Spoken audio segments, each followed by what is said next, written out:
What's up, guys? This is Robert Red, and I am doing another video for my new YouTube channel, and it is Rebooking Wrestlemania.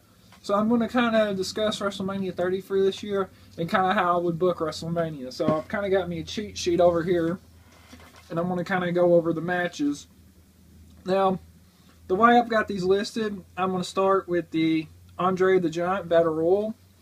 Now, to me, this is okay. It's cool that they're paying tribute to Andre and stuff like this. But to me, it's really a filler match. It really has no significant meaning and stuff like that. And that's not to diminish Andre or his legacy or anything that he's done. But this is just, I feel, a way to get as many people on the WrestleMania card as possible. Now, to me, the obvious choice here, since you're paying tribute to a Giant, is to have a Giant win it. So I'm hoping WWE, the way they're going to book WrestleMania tonight, is to allow Big Show to win it. To me, I mean, that's just the obvious choice. Now, a lot of people, a lot of my friends probably would say they need to let someone else give it, get the win, and like it be like a milestone or a stepping stone in their career and stuff. And with it being an Andre the Giant Battle Royal, I mean, it's not Money in the Bank, it's not a Royal Rumble or anything like that, per se, type match. So I'm saying Big Show is probably the best logical choice for this match. Now, next one I have is Shield versus Kane and the New Age Outlaws. Now, LeBar, who I follow on Twitter, Justin LeBar, he's actually in New Orleans, and he's going to be there in the Mercedes-Benz Superdome. He was kind of pushing for the Ascension to be Kane's partners for this match against the Shield. I'm actually kind of glad they went with the New Age Outlaws because they obviously have history with Triple H, who's in the Authority. Kane's representing the Authority. So, I mean, it just, if you use that kind of a logic there, it makes a lot more sense than just bringing up the Ascension and then debuting them at WrestleMania and having their first match. I had the privilege of seeing them at a house show here where I live. And I like Connor and Victor. So, I mean, it would have been great to see them make the main roster, and especially at WrestleMania. But the New Age Outlaws, kind of like, they have a history of Triple H. It makes much more logical sense. I'd love to Shield win this and kind of get a good babyface win. They've been heels for about the last year, so it's good to see them in that babyface role just to see how they're going to do. Now, Daniel Bryan, Triple H. I like Daniel Bryan's going against Triple H. The one problem I have with this match, or what I would have loved to see, I would have loved to see CM Punk Triple H in this match instead of Daniel Bryan Triple H. And this went awry, and they had to put Daniel Bryan in this match with the winner moving on to the main event, which I'll get to later on. But something I've been preaching to a lot of my friends is wrestling is about timing, and they kind of screwed their timing up. This goes back to Rumble.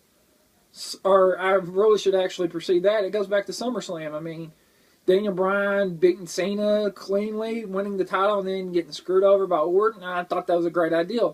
But WWE failed to capitalize it, and it as sooner than today, if you get what I'm saying. And so really, this spot with Triple H should have been CM Punk. And if you think back in storyline, CM Punk had a problem with the Authority. So, CM Punk, in my mind, makes a lot more logical sense in this match than Daniel Bryan. Now, CM Punk, as you know, he's walked out on WWE. I don't expect to see him anytime soon. Probably June, maybe, at the earliest, if he does come back to WWE. But, in my opinion, CM Punk should watch this match because he had a problem with the Authority. Now, Daniel Bryan makes perfect sense because Triple H screwed him, stuff like that. So, it still works. But Daniel Bryan is on the quest for the title, whereas CM Punk had a problem with the Authority. So the penultimate goal was CM Punk wanted revenge on the Authority. Daniel Bryan won the championship. They had two separate goals. So Daniel Bryan works in this match, but I think CM Punk would have fit better in this match. Now, Taker and Lesnar, I'm glad that this match is they're finally pulling the trigger on. This match, to me, is taking place too late. They should have already had this match probably a few WrestleManias ago. Just from the simple fact of they did, when Brock Lesnar was in UFC, they set up this rivalry with Undertaker being there, and then kind of, you want to do this with all this setup. And this feud has been booked really, really, really weird. They've not had a lot of physicality, stuff like that.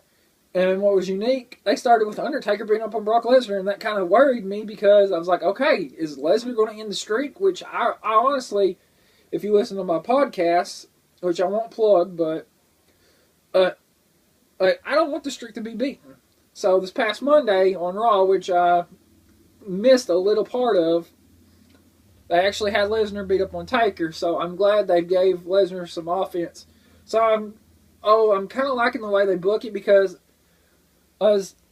with Taker not having many WrestleMania matches and the streak really being the intrigue of can Lesnar beat the streak, I love it from the simple fact of Lesnar is very physical, very violent, and you could logically believe that he could end the streak.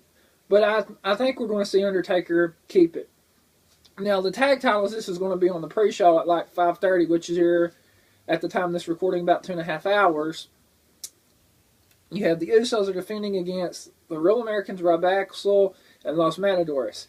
Now, the Usos should keep the titles. I'm hoping that's where the WWE is going with the direction. And because they've not been champion that long, so I want to see them get a good title run. Now, a lot of people think Los Matadores or Real Americans or Rob Axel should get them. I think there doesn't need to be a tag title change at Mania. Yeah, it needs to wait a little while. Now, I'm going to move up to the Divas title. It's a Vicky Guerrero Diva Invitational, and it features a lot of the Divas. Now, it's rumored AJ's going to keep the title.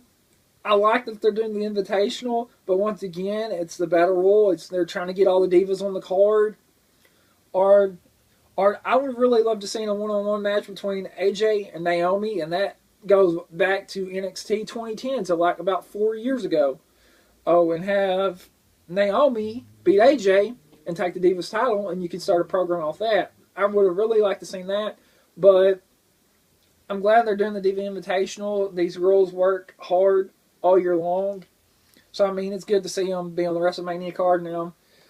Now, rumor has it AJ's going to keep the belt, so don't be surprised if AJ doesn't drop the title tonight and maybe drops it later on, maybe in a month or two.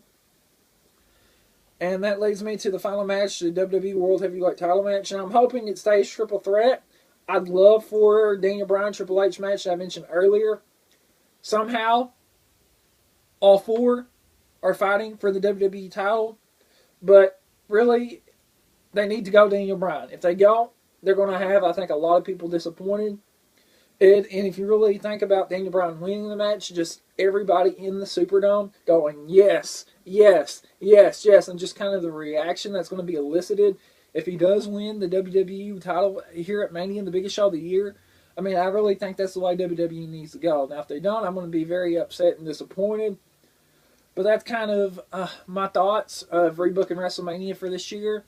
Hopefully, I'm going to do a Retromania retrospective here in the coming weeks and make that a new show for my YouTube channel. But you can check out more videos on my YouTube channel. And you can go to my website, jonesborowrestling.com, where you can get the Power of Pro Wrestling podcast. But I want to thank you guys for joining us. And check out WrestleMania later on tonight. I'm going to get it on the WWE Network. Hopefully, I can get my cousin's thoughts on the WWE Network. And I'll post the video on my YouTube channel. But I want to thank you guys for joining me, and you have a good evening.